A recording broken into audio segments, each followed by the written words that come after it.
पान क्रमांक 53, मार्क शुभवर्तमान अध्याय 5 वचन 18 ते 20 मी वाचतो, कान देऊन ऐका.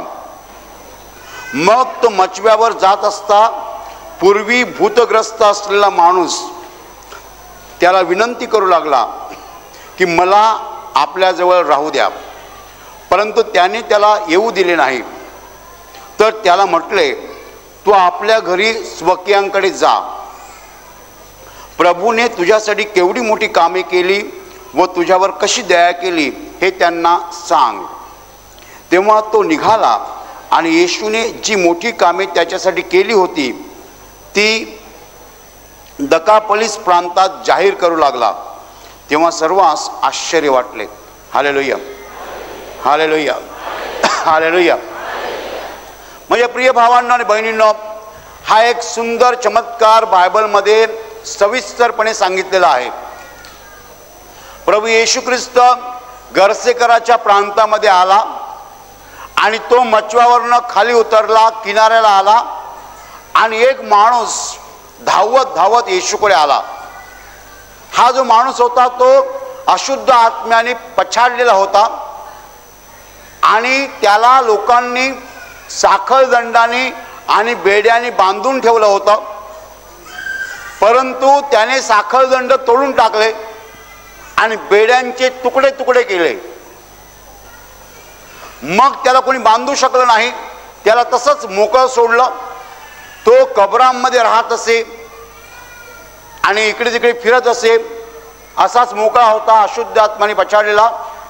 जेव्हा येशू मचव्यातनं खाली उतरला किनाऱ्यावर, तेव्हा हा माणूस वेगाने धावत आला येशूकडे आणि मग तो बोलायला लागला, हे परात्पर देवाच्या पुत्रा, तू आम्हाला छळायला का आलास? आम्हाला छळू नकोस. येशूने म्हटलं, तू कोण आहेस? आम्ही सैन्य आहोत, पुष्कळ लोक आहोत. आणि मग तिकडे एक डुकरांचा कळप चरत होता आणि मग त्या भूतांनी येशूला सांगितलं, आम्हाला त्या डुकरामध्ये जाऊ दे, परवानगी दे. तेव्हा येशूने म्हटलं, मी परवानगी देतो. आणि मग त्याच्यातून भूतं निघाली आणि त्या 2000 डुकरामध्ये शिरली. ती डुकरं धावत गेली आणि कड्यावरनं समुद्रात पडली आणि डुकर मरण पावली. आणि एका क्षणामध्ये तो माणूस नॉर्मल झाला, अगदी चांगला झाला. डुकरं राखणारे पळाले, गावात गेले आणि त्यांनी गावकऱ्यांना सांगितलं काय घडलं ते. अख्खा गाव जमा झाला. तेव्हा ज्यांनी हा चमत्कार पाहिला होता त्या लोकांनी गावकऱ्यांना सांगितलं काय झालं ते. गावकरी येशूला म्हणाले की तुम्ही आमच्या गावातून जा, कारण त्यांना येशूची भीती वाटली. तो माणूस जो बरा झाला होता भूतग्रस्त, तो येशूला म्हणाला, मला आपल्याजवळ राहू द्या, मला तुमच्या बरोबर यायचं आहे. तेव्हा येशू त्याला म्हणाला, नाही, तू आपल्या घरी स्वकीयांकडे जा आणि प्रभूने तुझ्यासाठी जी मोठी कामं केली आहेत आणि तुझ्यावर कशी दया केलेली आहे ते तू त्यांना सांग. तो माणूस गेला आणि संपूर्ण दकापलिस प्रांतात तो लोकांना जाहीर करून सांगू लागला की येशूने त्याच्यासाठी काय काय केलेलं आहे. त्याचं ऐकून लोकांना आश्चर्य वाटलं. Hallelujah, hallelujah, hallelujah, hallelujah, hallelujah. माझ्या प्रिय भावांनो आणि बहिणींनो, एका माणसाला येशूने बरं केलं, पण त्या माणसाला बरं केल्यानंतर येशूने त्याला त्याच्याकडे येऊ दिलं नाही, राहू दिलं नाही. का असं येशूने केलं ते आपण बघणार आहोत. पण त्याच्या अगोदर एका प्रश्नाचं उत्तर की येशूने त्याला बरं करण्यासाठी 2000 डुकरं मरू दिली. Hallelujah, hallelujah. त्या भूतांनी परवानगी मागितली, मी डुकरामध्ये जाऊ का? येशू म्हणाला जा. ती डुकरं भूतग्रस्त झाली, सैरावैरा धावू लागली, डोंगरावरनं खाली पडली, समुद्रात बुडून मेली. असं येशूने का होऊ दिलं? माझ्या प्रिय भावांनो आणि बहिणींनो, बायबल स्पष्टपणे शिकवतं की देव मनुष्यावर एवढं प्रेम करतो की संपूर्ण सृष्टी देवाने माणसाच्या सेवेसाठी दिलेली आहे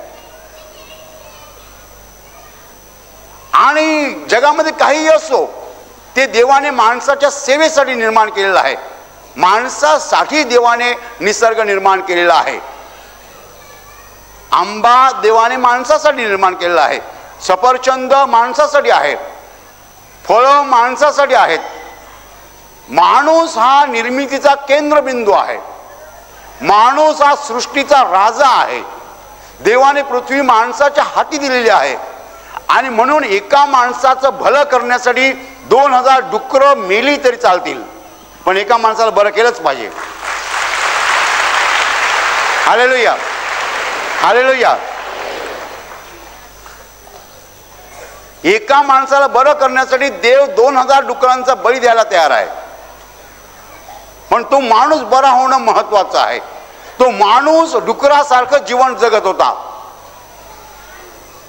त्याला गावकऱ्यांनी वाईट टाकलं होतं, गावाबाहेर काढलं होतं. गावकरी त्याला वटणीवर आणू शकत नव्हते, कंट्रोल करू शकत नव्हते आणि त्याच्यामध्ये अशी प्रचंड सैतानी शक्ती होती की ज्याने साखळदंड तोडून टाकले आणि बेड्यांचे तुकडे तुकडे केले. मी कल्पनाही करू शकत नाही ही ताकद कशी असू शकेल. ही अमानवी ताकद आहे, सैतानी शक्ती आहे आणि सैतानी शक्तीने तो हे करायचा. आपणही पाहतो इकडे प्रार्थना केंद्रामध्ये एखादी बाई जर अशी वाईल्ड झाली, तिच्यामध्ये अशुद्ध आत्म्याने, तिचा जो अशुद्ध आत्मा आहे तो जर प्रगट झाला तर एका बाईला पकडण्यासाठी 4-4, 5-5 माणसं लागतात. Hallelujah, hallelujah. 4-4 माणसं पकडतात तरी पण ती आवरत नाही, आवाक्यात येत नाही. लोकांना आश्चर्य वाटतं, पण ते नेमकं घडत आहे, कधीपासूनच घडत आहे, जगाच्या आरंभापासूनही चालू आहे. माझ्या प्रिय भावांनो आणि बहिणींनो, तो भूतग्रस्त मनुष्य बरा करण्यासाठी येशूने 2000 डुकरांना का मारू दिलं, या प्रश्नाचं उत्तर तुम्हाला मी दिलेलं आहे. देव माणसावर एवढं प्रेम करतो की त्याच्यासाठी तो कशाचाही बळी द्यायला तयार आहे. Hallelujah, hallelujah. डुकरं मरू द्यात की बकऱ्या मरू द्यात, देवाला परवा नाही आहे, पण माणूस वाचला पाहिजे. देवाचं आपल्यावर एवढं प्रेम आहे, एवढं प्रेम आहे. माझ्या प्रिय भावांनो आणि बहिणींनो, आता प्रश्न पुढचा असा आहे की येशूने त्याला त्याच्याजवळ काय येऊ दिलं नाही. तो म्हणाला, प्रभूजी मला आपल्याबरोबर राहू द्या. कदाचित तो अशासाठी म्हणाला असेल की या गावकऱ्यांचा मला भरोसा नाही आहे, हे पुन्हा मला बांधतील. Hallelujah, hallelujah, hallelujah. माझ्या प्रिय भावांनो आणि बहिणींनो, खरं आहे की आजकाल, आणि आजकालच नाही पहिल्यापासून, माणसाला माणसाचा भरोसा वाटत नाही, पण देवाचा भरोसा वाटतो. Hallelujah, hallelujah. नवऱ्याला बायकोचा भरोसा वाटत नाही, बायकोला नवऱ्याचा भरोसा वाटत नाही, भावाला भावाचा भरोसा वाटत नाही, आणि कुणाला एकमेकाचा भरोसा वाटत नाही, खात्री वाटत नाही. कोणत्या वेळ आपल्याला टाकून देतील सांगता येत नाही. मुलगा जोपर्यंत लहान आहे तोपर्यंत आईला मम्मी, मम्मा, मम्मा काय बोलायला सांगता येत नाही. एकदा त्याचं लग्न झालं की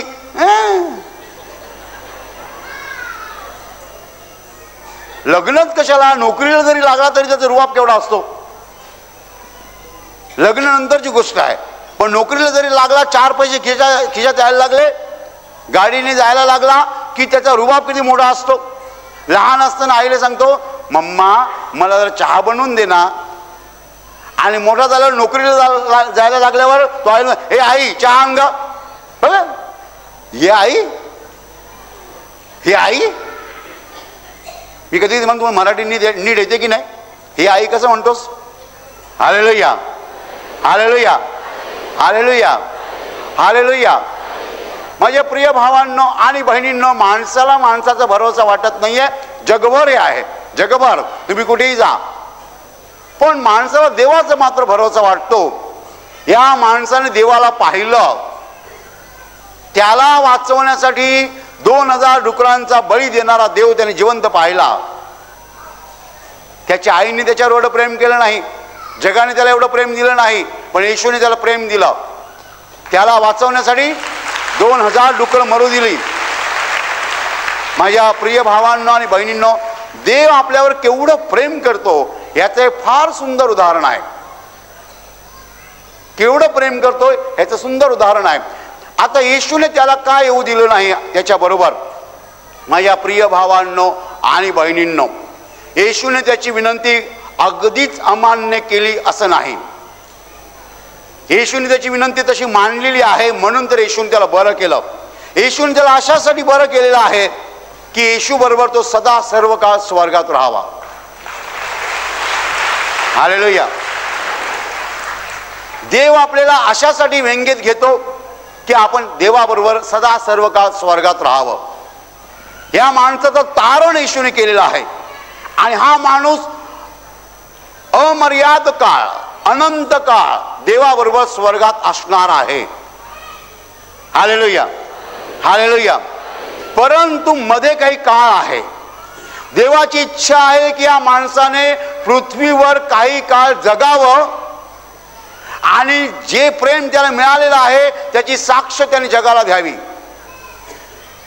माझ्या प्रिय भावांनो आणि बहिणींनो, हे जग निसर्गाकडे बघते परंतु आंधळं आहे, त्यांना देव दिसत नाही. आम्ही झाडं पाहतो, फुलं पाहतो, फळं पाहतो, आम्ही आकाशातनं पाऊस पडताना बघतो आणि तरी आम्ही म्हणतो देव आहे कुठे. परंतु जो देव प्रगट झालेला आहे तो देव जगाला कळावा म्हणून येशूने त्याला सांगितलं, तू जा स्वकीयांकडे. हे देवाने दिलेलं काम आहे. त्याने असं विचारलं नाही मी गेलो आणि स्वकीयाकडे सांगत राहिलो तर माझं पोट कसं भरणार. हा विचारायला पाहिजे होतं ना. मी सकाळ संध्याकाळ लोकांना सांगत सुटेन तर मी जेवणार कशाने, खाणार काय, माझं पोट कसं भरणार. पण त्याने विचारलं नाही, कारण त्याला कळलं, त्याची ट्यूब पेटली. जर येशू मला काम देतो तर येशू मला खायला पण देणार.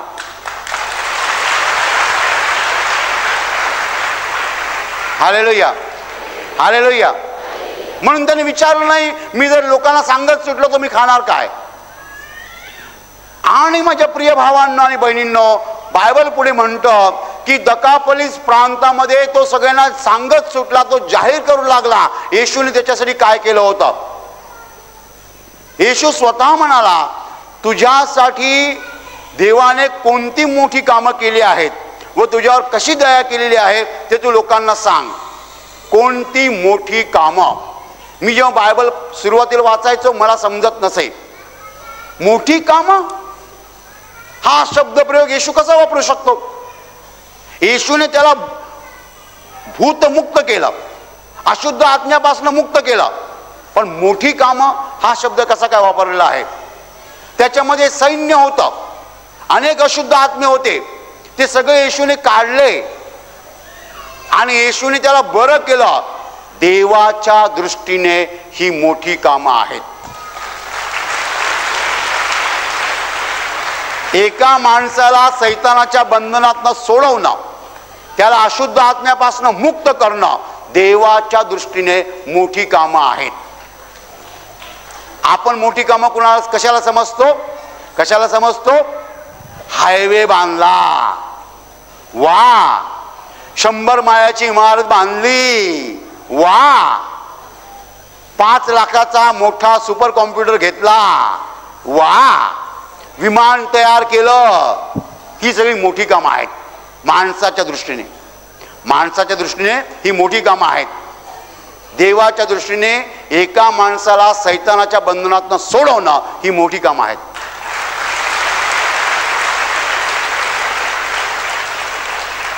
या जगातील माणसांची दुःख निवारणं, माणसांना अश्रुमुक्त करणं देवाच्या दृष्टीने मोठी कामं आहेत.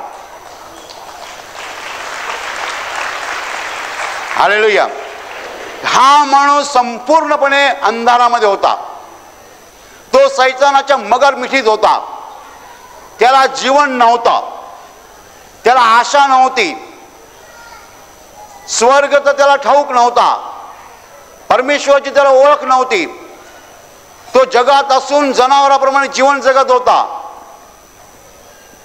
आणि त्याला येशूने अंधारातनं बाहेर काढलं, प्रकाशात आणलं. तो 4 चौघासारखा जीवन जगू लागला. इतकंच नव्हे तर त्याला जिवंत देवाची ओळख झाली. ही देवाने त्याच्यासाठी केलेली मोठी कामं होती. Hallelujah, hallelujah, hallelujah, hallelujah. माझ्या प्रिय भावांनो आणि बहिणींनो, पुष्कळ लोकांना असं वाटतं आपण फार काहीतरी करत आहोत. पुष्कळ लोक कोटींचे व्यवहार करतात आणि त्यांना असं वाटतं की आम्ही मोठी कामं करत आहोत. परंतु देवाच्या दृष्टीने मोठं काम कोणतं ते आपण लक्षात घेतलं पाहिजे.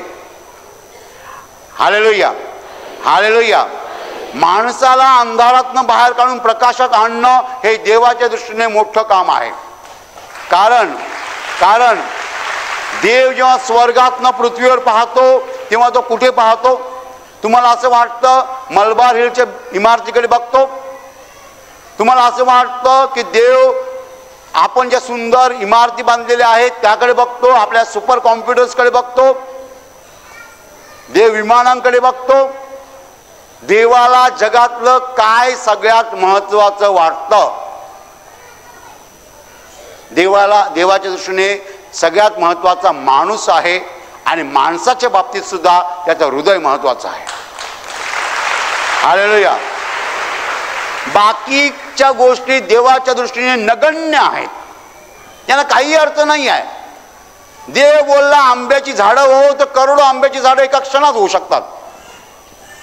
ज्याला तुम्ही आणि मी प्रॉपर्टी समजतो, मालमत्ता समजतो, संपत्ती समजतो, ती देवाच्या दृष्टीने 100% कचरा आहेत.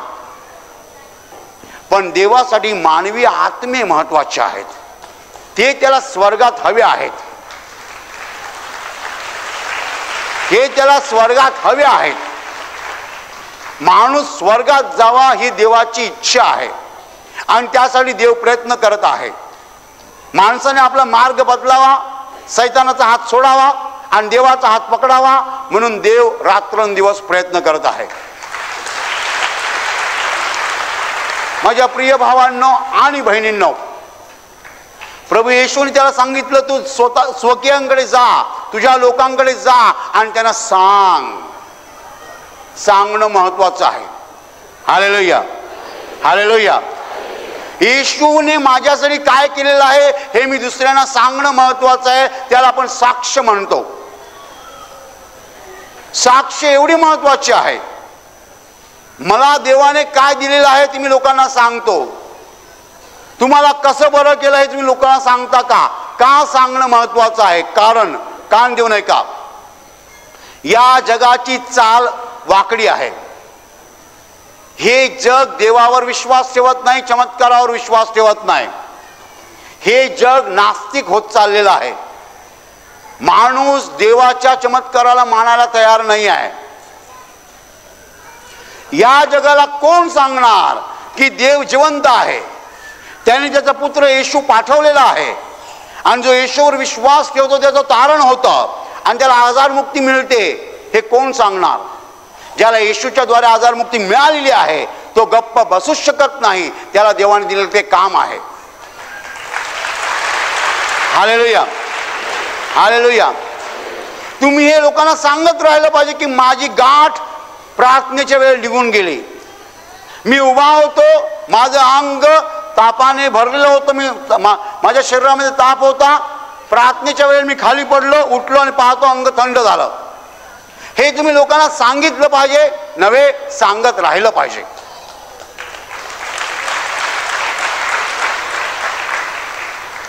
कम्युनिकेशन ऑफ गॉस्पेल, सुवार्ता सांगत राहणं, दुसऱ्यांना येशूविषयी सांगत राहणं, साक्षी देत राहणं अतिशय महत्वाचं काम आहे. येशूने सांगितलं जा तुझ्या स्वकीयांकडे आणि सांग त्यांना देवाने तुझ्यासाठी काय केलेलं आहे. Hallelujah, hallelujah. गेली 2000 वर्षे काम पृथ्वीवरती अव्याहतपणे चालू आहे, अखंडितपणे चालू आहे. येशूचे सेवक येशूचे चमत्कार जग जाहीर करत आहेत, सांगत आहेत.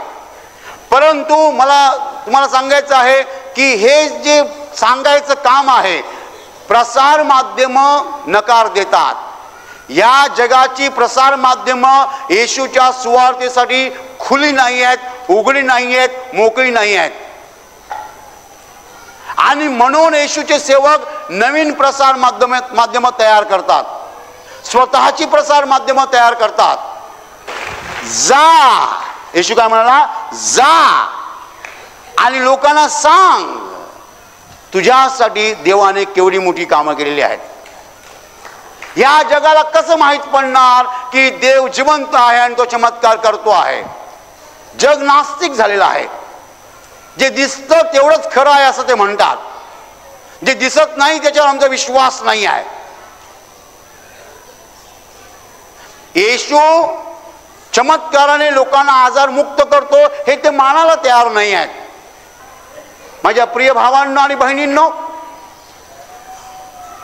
बाहेर अविश्वासाचं वातावरण आहे।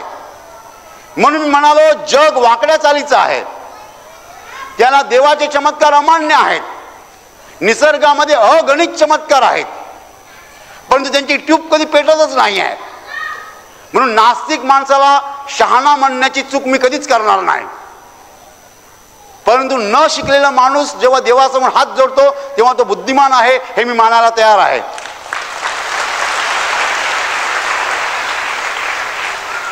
माझ्या प्रिय भावांनो आणि बहिणींनो, ही मोठी कामगिरी तुम्हाला आणि मला करायची आहे।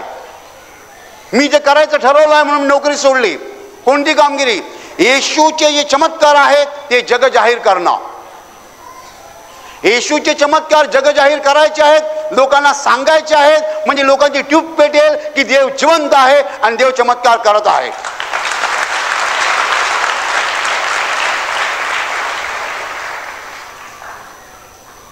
देवाचं राज्य वाढलं पाहिजे, देवावर विश्वास ठेवणारे वाढले पाहिजेत, चमत्कारावर विश्वास ठेवणारे वाढले पाहिजेत, परमेश्वरासमोर हात जोडणारे जास्त झाले पाहिजेत, श्रद्धावंतांची संख्या वाढली पाहिजे। माझ्या प्रिय भावांना आणि बहिणींनो, येशूने काम दिलं त्याला, जा तू मला हवा आहेस, पण आता मी तुला माझ्याजवळ ठेवू शकत नाही। हजारो आत्मे अंधारामध्ये आहेत, त्यांना तू माझ्याविषयी सांग। Hallelujah, hallelujah. माझ्या प्रिय भावांनो आणि बहिणींनो, साक्ष एवढी महत्वाची आहे। तुमच्यापैकी जे लोक शेवटपर्यंत थांबतात त्यांना माहीत आहे साक्षीच्या वेळेला मी कुठे असतो आणि मी काय करतो। मी त्या खुर्चीत बसलेला असतो आणि मी प्रत्येक साक्ष ऐकतो। त्यावेळेला मला कोणी भेटायला आलं, मी सांगतो थांब नंतर। मी प्रत्येक साक्ष कान देऊन ऐकतो, नुसते ऐकत नाही, पाहतो, टाळ्या वाजवतो, आणि मोठी साक्ष असेल तर अशा टाळ्या वाजवतो। साक्षी जर ऐकल्या नाही तर तुम्हाला कसं पटणार की देव चमत्कार करत आहे? देवाने त्याचा कॅन्सर काढला तर देव माझा डायबिटीस बरा करेल असा मला विश्वास वाटतो। हालेलुया। माझ्या प्रिय भावांनो आणि बहिणींनो, पुष्कळ लोक बरे झाले की देवाला टाटा करतात। वा, काल इकडे एक विचित्र साक्ष आली, विचित्र अशी साक्ष क्वचित कधी आली असेल, माझ्या माहितीत आली नाहीये, परंतु मी सांगतो क्वचित कधी आली असेल। एक बंधूने साक्ष दिली की 8 महिन्यापूर्वी मी इकडे आलो होतो, माझ्या 2 पायावरती काहीतरी गाठी होत्या, मी 3-4 वेळा आलो पण बरा झालो नाही म्हणून यायचा बंद झालो। 1 महिनाभरापूर्वी काही दिवसापूर्वी एका बाईने त्याला सांगितलं की तू 8 महिन्यापूर्वी जात होतास ना, त्यापेक्षा आता सामर्थ्य जास्त आहे। हालेलुया। तरी तो म्हणतो मी विश्वास ठेवलाच नाही, तरी त्याने विश्वास ठेवलाच नाही आणि जो रात्री झोपी गेला, झोपेत त्याला स्वप्न पडलं आणि तो म्हणतो त्याला ब्रदर दिसले, म्हणजे मी दिसलो आणि मी त्याच्या समोर आहे आणि मी त्याच्यासाठी प्रार्थना करतोय आणि प्रार्थना चालू असताना त्याच्या पायावरच्या गाठी निघून गेल्या। हे त्याने स्वप्नात पाहिलं बरं का, स्वप्नात तो जागा झाला आणि त्याने पाय बघितले, गाठी नव्हत्या। मला सांगा, नास्तिकासाठी देव अजून काय करणार? देव नाही म्हणणाऱ्यासाठी देव अजून काय करणार? कारण हा माणूस प्रार्थनेला येत नाही आहे, हा माणूस व्हिडिओ सीडी विकत घेणार नाही आहे, हा माणूस आमचा टीव्हीचा कार्यक्रम पाहणार नाही आहे, हा माणूस आमचे अंक वाचणार नाही आहे, हा माणूस प्रार्थना करून घेणार नाही आहे. ह्याच्यासाठी देवाने काय करायचं? शेवटचा मार्ग देवाकडे होता, स्वप्नात त्याला बरं करायचं. आणि मग काल मी शेवटी प्रार्थना केली की तुमच्यापैकी ज्यांना स्वप्नात बरं व्हायचं आहे त्यांच्यासाठी मी प्रार्थना करतो. कारण मला बी ही मेथड माहीत नव्हती. अशी एक मेथड आहे मला माहीत नव्हता. Hallelujah, hallelujah. तुम्हाला माहिती आहे प्रार्थनेच्या वेळेला आपण सांगतो मोबाईल सुरू करा. ते कसं घडलं ते एका माणसाने प्रार्थनेच्या वेळेला मोबाईल लावला आणि कोणीतरी बरं झालं, मग त्याने साक्ष दिली, मी साक्ष ऐकली, तेव्हा माझी ट्यूब पेटली. मी म्हणालो आता तुम्ही सगळेच मोबाईल लावा.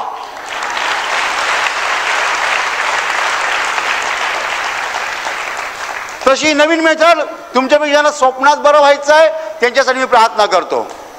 Hallelujah, hallelujah, hallelujah. माझ्या प्रिय भावांनो आणि बहिणींनो, हे जग देवाला मानत नाहीये, हे जग चमत्काराला मानत नाहीये. म्हणून ह्या जगापर्यंत येशूची बातमी पोहोचवणं आणि चमत्कारांची बातमी पोहोचवणं हे आपलं काम आहे. माझ्या प्रिय भावांनो आणि बहिणींनो, या जगाची स्थिती अशी आहे की हे जग देवाला मानत नाही, म्हणून आपलं काम आहे त्यांना सांगणं. माझ्या प्रिय भावांनो आणि बहिणींनो, हे काम देवाचं आहे. तुमच्या बाबतीत देवाने जे केलेलं आहे ते तुम्ही लोकांना सांगायचं आहे. माझ्या प्रिय भावांना आणि बहिणीने येशूने दिलेलं काम आहे, जा तुझ्या स्वकीयांकडे आणि सांग त्यांना तुझ्यासाठी देवाने केवढी मोठी कामं केलेली आहेत. Hallelujah, hallelujah.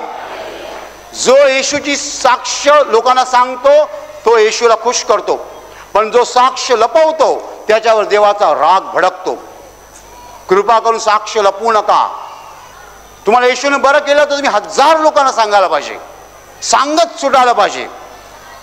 माझ्या प्रिय भावांनो आणि बहिणींनो, नीट कान देऊन ऐका. साक्षी लोकांपर्यंत पोहोचल्या पाहिजेत, येशूचे चमत्कार लोकांपर्यंत पोहोचले पाहिजेत. हे देवाने दिलेलं काम आहे. हालेलुया. हे आमचं काम आहे का? हा, आमचं काम आहे शेतात जाऊन वांगी काढणं आणि मग ते रस्त्यावर विकणं. हे आमचं काम आहे. पण लोकांना जाऊन येशूकडे आणणं, त्यांना चमत्कार सांगणं हे आमचं काम आहे का? हे आमचं काम आम्ही समजत नाही आहे. देवाने दिलेलं काम करत नाहीत. मी कॉलेजला शिकवत होतो. I was a lecturer in college. माझं बरं चाललं होतं, एकदम बरं चाललं होतं. मी वर्गात यायचो, वर्गात आल्यावरती मुलं उभी राहायची, वा TYBCOMची मुलं, आणि मी फाड लेक्चर द्यायचो. प्रवचन नाही, लेक्चर. फाड बोलायचो. मुलं बी खुश, मी पण खुश. तिकडे जोक्स पण मारायचो, मजा यायची. 15-20 मुलं होती माझ्याकडे. वा, माझं बरं चाललं होतं. पण जेव्हा मी बघितलं मला येशूने काहीतरी वेगळं काम दिलेलं आहे, मी आपल्या अकाउंटन्सी शिकवत बसलो आहे, तेव्हा मी ती नोकरी सोडून दिली आणि येशूने दिलेलं काम करायला लागलो. हालेलुया. मी नेहमी साक्ष सांगत असतो, कारण मला लोकांना सांगायचं आहे की आपण चमत्कार करणाऱ्या देवावर विश्वास ठेवतो. आपला देव साधा नाही आहे, तो खरा देव आहे, चमत्कार करणारा देव आहे. ही कल्पना नाही आहे, सत्य आहे. ही कहाणी नाही आहे, ही रचलेली कथा नाही आहे, हे सत्य आहे. हालेलुया. माझ्या प्रिय भावांनो आणि बहिणींनो, येशूने जी कामं आपल्या जीवनात केलेली आहेत ती दुसऱ्यांना सांगायचं काम आपलं आहे. Hallelujah, hallelujah. आणि आता मी तुमच्यासाठी प्रार्थना करत आहे. तुमचे डोळे मिटा आणि तुमच्या शरीराच्या ज्या भागाला आजार आहे त्या भागावर हात ठेवा. विश्वासाने हात ठेवा. प्रभू येशू स्वतः तुम्हाला स्पर्श करेल आणि एका क्षणात तुमचा आजार नाहीसा करेल. तुमच्या शरीरातील प्रत्येक आजार प्रभू येशूच्या पवित्र नावात नष्ट हो. तुमच्या जीवनातील प्रत्येक दुःख प्रभू येशूच्या पवित्र नावात नष्ट हो आणि तुमच्यावर आणि तुमच्या कुटुंबावर प्रभू येशूचे महान आशीर्वाद होत.